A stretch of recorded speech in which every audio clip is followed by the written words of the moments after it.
नमस्कार, मैं प्रवीण गौतम। दोस्तों, एंकर ने भी माथा पकड़ लिया, वैज्ञानिकों का सिर चकरा गया जब राहुल गांधी को पप्पू कहने वालों का एक्यूआई पर नया ज्ञान आ गया। जब सड़क से लेकर संसद तक सब जगह तनाव के हालात हैं, एयरपोर्ट पर तनाव के हालात हैं, तो हमें दिल्ली की सीएम रेखा गुप्ता का धन्यवाद करना चाहिए, क्योंकि मैडम राजनीति की मार्केट में नया मनोरंजन लेकर आ गई हैं और मीम की मार्केट सज गई है रेखा गुप्ता के एक्यूआई पर नए बयान को लेकर। एनडीटीवी के साथ इंटरव्यू में उन्होंने कई मजाकिया बयान दिए, लेकिन एक्यूआई का बयान ऐसा है कि इंटरनेशनल मजाक बन गया है।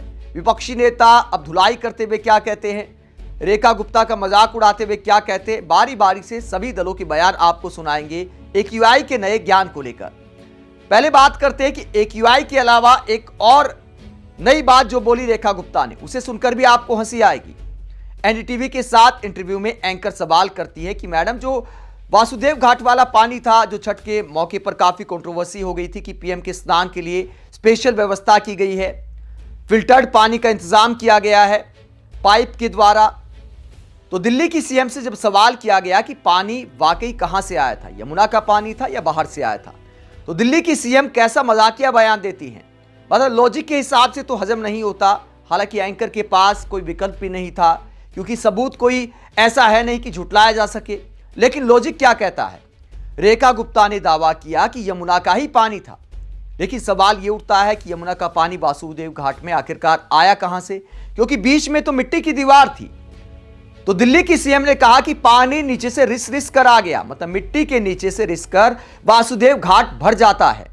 और कमाल यह है कि बीबीसी के रिपोर्टर जब वहां गए थे तो यमुना का पानी पूरी तरह काला था और वासुदेव घाट का पानी पूरी तरह साफ था। मतलब रिस कर जो पानी आया उसकी क्वालिटी भी बदल गई। और क्या रिस कर इतना पानी आ सकता है कि घाट एकदम से भर जाए और स्नान की व्यवस्था हो जाए। मतलब कमाल की टेक्नोलॉजी है, वैज्ञानिक भी अपना माथा पकड़ लेंगे। यमुना के पानी के अलावा अब बात करते हैं एक्यूआई को लेकर जो ज्ञान दिया है, वो तो वाकई कमाल है। अब दिल्ली की सीएम को सुनकर अगर स्कूली बच्चे या आम आदमी उसको सच मान लें तो उनके ज्ञान का क्या होगा। एक्यूआई पर क्या ज्ञान दिया है कि भयंकर ट्रोल हो गई है रेखा गुप्ता। एंकर ने सवाल किया, कुछ लोग यह भी आरोप लगा रहे हैं कि इस समय एक्यूआई यानी एयर क्वालिटी इंडेक्स इसलिए कन्वीनियंटली बेहतर दिख रहा है क्योंकि सिस्टम को गेम किया जा रहा है। जहां जहां मॉनिटर लगे होते हैं सिर्फ वहीं पर जाकर छिड़काव और सफाई कराई जाती है। आप इस आरोप पर क्या कहेंगी रेखा गुप्ता जी? तो यह आरोप जो लगा था, आम आदमी पार्टी ने आरोप लगाया था कि जो मॉनिटर लगे हैं वहां पर एक टैंकर गोल गोल घूमता रहता है, सारे दिन मॉनिटर के आसपास पानी का छिड़काव करता रहता है ताकि मॉनिटर में एक्यूआई का आंकड़ा कम आए। अब इस आरोप को लेकर एक्यूआई की नई परिभाषा बता दी रेखा गुप्ता ने। हालांकि एक इंटरव्यू में पहले इस बात को लेकर भी ट्रोल हो गई थी कि एक्यूआई को एआईक्यू बोल दिया था, उसके बाद एंकर ने टोका तो खुद को दुरुस्त किया। तो दिल्ली की सीएम जब यह आरोप लगता है कि आप गेम करते हैं मॉनिटर वाली जगह पर ही पानी का छिड़काव करते हैं, तो क्या कहते हैं रेखा गुप्ता जी? जवाब देती हैं। देखिए, मुझे लगता है जिन लोगों ने इस बात को सर्कुलेट किया है वो कहीं ना कहीं भूल रहे हैं कि जो मॉनिटरिंग टावर लगे हैं वो उन्हीं की पिछली सरकारों के लगाए हुए हैं। आप मुझे बताइए, हॉटस्पॉट क्या होता है?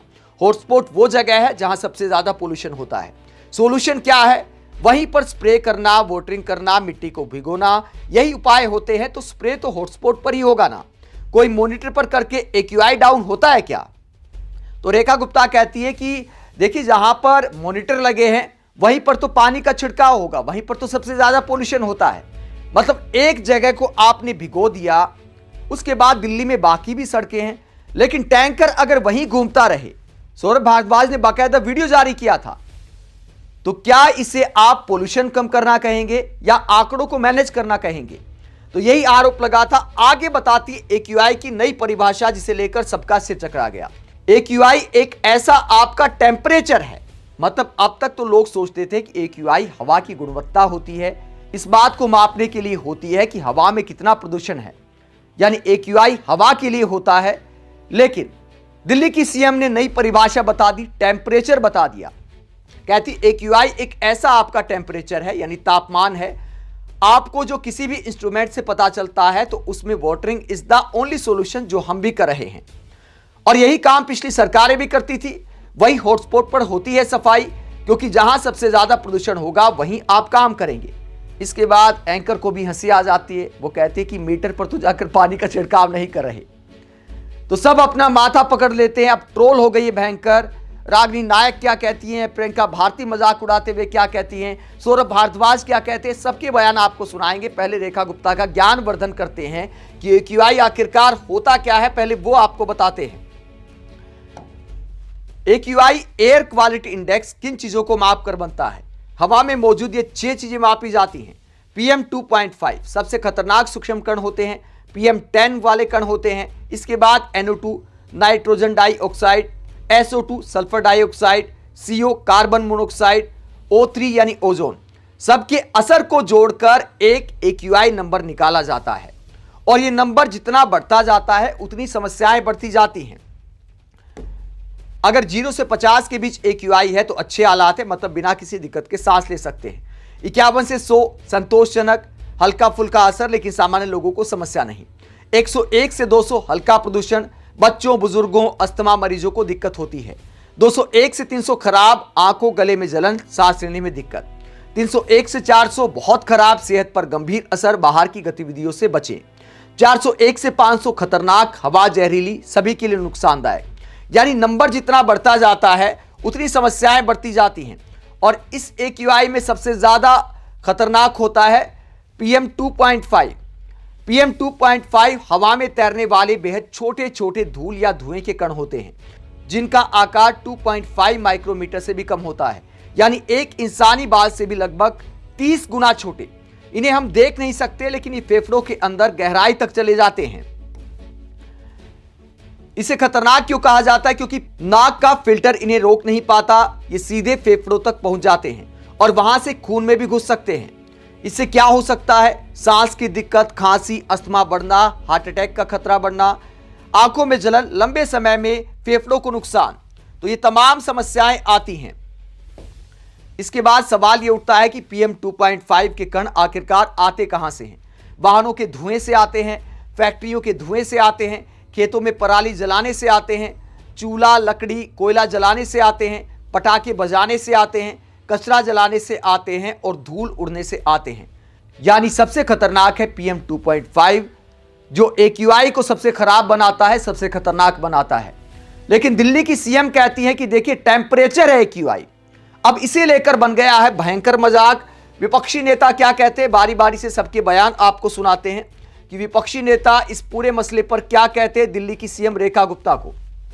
सौरभ भारद्वाज कहते हैं, तुम सोच रहे थे भाजपा की मुख्यमंत्री पोल्यूशन कम कर देगी, इनको तो यह भी नहीं पता कि AQI और टेम्परेचर अलग अलग चीज है। इसके अलावा रागिनी नायक क्या कहती हैं? रागिनी नायक कहती हैं, दिल्ली की मूर्ख मंत्री कोई ऐसा दिन बीतने नहीं देती जब इनकी मूर्खता और अपरिपक्वता का नया प्रमाण ना मिले। अब कह रही है AQI आपका एक ऐसा टेम्परेचर है जो किसी भी इंस्ट्रूमेंट से पता चलता है। ये हमें प्रदूषण से क्या बचाएंगी? पहले कोई हमारी दिल्ली को इनसे बचाए। प्रियंका भारती क्या कहती हैं? प्रियंका भारती कहती है AQI एक ऐसा टेम्परेचर है जो किसी भी इंस्ट्रूमेंट से पता चलता है। रेखा बत्ती गुलजी, बताइए AQI को टेम्परेचर बना देने वाली महिला को मुख्यमंत्री बनाया हुआ है, ये प्रदूषण से बचाएंगी? पहले आप इनके ज्ञान से तो बचकर दिखाओ। तो भयंकर मजाक बन गया है। और AQI के अलावा एक और बात को लेकर मजाक बन गया है। अब छोटे छोटे काम भी दिल्ली की CM कर रही है। बताइए, यहां पर आप देखेंगे गुटखे के निशान है, तो यहां पर जाकर छिड़काव कर रही है पानी का और लोग मजाक उड़ा रहे हैं। मीम वाला मटेरियल आ गया है कि 25 कैमरे लेकर जाकर देखिए क्या करे दिल्ली की CM। लोग मजाक उड़ाते हुए कहते हैं, रेखा गुप्ता कह रही पान मसाला तुझे अब जाना पड़ेगा भाई। तो कुल मिलाकर राजनीति की मार्केट में रेखा गुप्ता छा गई हैं। कोई ना कोई आए दिन उनका ऐसा बयान सामने आ जाता है जिसे लेकर वो ट्रोल हो जाती हैं। आप AQI पर दिल्ली की CM के इस नए ज्ञान को लेकर क्या सोचते हैं? कमेंट बॉक्स में अपनी राय जरूर दें। साथ ही चैनल को सब्सक्राइब भी करें। नमस्कार।